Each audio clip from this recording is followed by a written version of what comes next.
وہ کہنے لگے اللہ ملاقات کا شوق رکھتے ہیں، باقی فیصلہ آپ کا۔ تو آپ نے فرمایا اللہ سے پوچھ کے آؤ میرے بعد میری امت کے ساتھ کیا کرے گا، میں پھر جواب دیتا ہوں۔ ملک الموت کھڑے رہے، جبریل جواب لائے کہ اللہ تعالیٰ فرما رہے ہیں ہم آپ کی امت کو آپ کے بعد تنہا نہیں چھوڑیں گے۔ آپ نے کہا الآن قرۃ عینی، اب میری آنکھیں ٹھنڈی ہیں، اللہم الرفیق الاعلی، بے شک بلا لے۔ تو جبریل بھی غمگین ہو گیا، یا رسول اللہ آپ نے جانے کا فیصلہ کیا تو میرا بھی آج آخری دن ہے۔ محروم ہو گئی دنیا اس وحی سے جس کا سلسلہ آدم علیہ السلام سے چلا تھا، اور کبھی نہ رونے والا ملک الموت جب آپ نے اجازت مرحمت فرمائی اور اس نے اپنی روح مبارک کو نکالا تو اس کی چیخ نکلنے کا واہ محمدا، اور آنسوؤں کی لڑیاں تھیں اور وہ روتا ہوا آسمان کی طرف کو جا رہا تھا۔ اتنی بڑی ہستی کا اوفو، جب واپس آئے تو حضرت انس سے حضرت فاطمہ نے کہا تمہارے جگر کیسے گوارا کر گئے کہ تم نے اپنے نبی پر مٹی ڈال دی، اطابت نفوسکم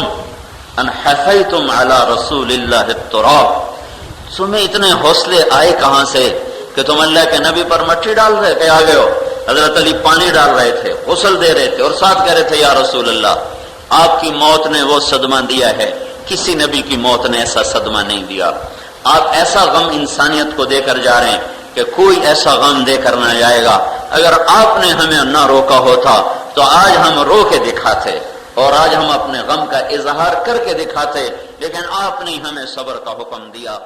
مل گئی کہا نہیں ممکن ہے میرے شرم میں کہا ہو، میں جب مر جاؤں میرا جنازہ پڑھو، پھر دروازے پر جا کے رکھو، پھر دوبارہ اجازت مانگو، اجازت ملے تو مجھے لے جانا، ورنہ مجھے واپس بقیع میں جا کے کسی جگہ میں دفن کر دینا۔ اور جب موت کی نے آ کر دستک دی تو بیٹے کی گود میں سر کا بیٹا مجھے زمین پہ ڈال دے،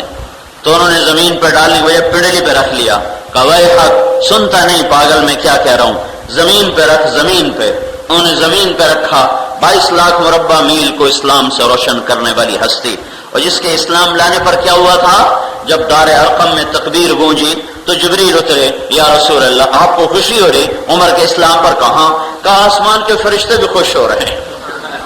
عمر کے اسلام پر آسمان کے فرشتے بھی خوش ہو رہے ہیں۔ یہ وہ ہستی ہے جس کو اللہ تعالیٰ سے مانگا گیا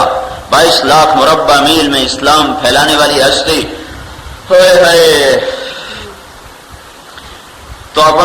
اپنے گال مٹی میں رکھ دیے اور ایسے اپنے گالوں کو یوں مٹی میں ملنا مسلنا شروع کیا، اور کیا کہہ رہے ہیں ویل لک یا عمر ان لم یغفر لک ربک، عمر تو ہلاک ہو گیا اگر تیرے رب نے تجھے معاف نہ کیا۔ یہ تکرار ہو رہا تھا، عمر تو ہلاک ہو گیا اگر تیرے رب نے تجھے معاف نہ کیا۔ یہ کہتے زندگی ہار گئی، موت نے جیت نہیں ہے، جس کو بھی موت نے ہاتھ ڈالا وہ کبھی نہیں بچا، میں مرتے مرتے بچا، کوئی مرتے مرتے نہیں بچتا۔ یہ تو محاورہ ہے، جب موت منہ کھولتی ہے تو اس سے کوئی نہیں نکل سکتا، اس وقت موت کا وقت آیا ہی نہیں ہوتا، بچتے بچتے موت آ جاتی ہے۔ جب صہیب رومی نے جنازہ پڑھایا تو جنازے کو اٹھایا گیا، مدینے کے در و دیوار رو رہے تھے، زمین سے لے کر آسمان کی فضا سوگوار تھی۔ جنازے کو دروازے کے سامنے رکھا گیا اور عبداللہ بن عمر رضی اللہ تعالیٰ عنہ دوبارہ دروازے پر تشریف لے گئے اور دستک دے کر کہا اماں جان میرا باپ عمر بن خطاب دروازے پر حاضر ہو چکا ہے، اندر آنے کی اجازت چاہتا ہے۔ حضرت عائشہ رضی اللہ تعالیٰ عنہ نے اپنی چننی اٹھائی اور سر پہ کی مرحبا بعمر، باہر نکل گئیں، اندر قبر کھودی گئی۔ عبداللہ ابن عباس فرماتے ہیں میرے کندھے پر کسی نے ہاتھ رکھا، میں نے پیچھے مڑ کے دیکھا تو علی رضی اللہ تعالیٰ عنہ کھڑے زارو قطار رو رہے تھے اور کہہ رہے تھے مجھے پتا تھا عمر تو نے یہیں آنا ہے،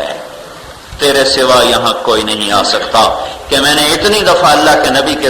سے سنا کہ میں اسے گن نہیں سکتا کہ اللہ کے نبی فرماتے ہیں دخلت انا و ابو بکر و عمر و خرجت انا و ابو بکر و عمر، میں اور میرا ساتھی ابو بکر اور عمر، میں اور میرا ساتھی ابو بکر اور عمر، ہم نکلے اکٹھے، ہم آئے داخل اکٹھے، ہم بیٹھے اکٹھے، کھایا اکٹھا۔ تو یہ اتنی دفعہ میں نے سنا کہ مجھے پتا تھا یہی جگہ تیرے لیے مکتوب ہے، یہی تو نے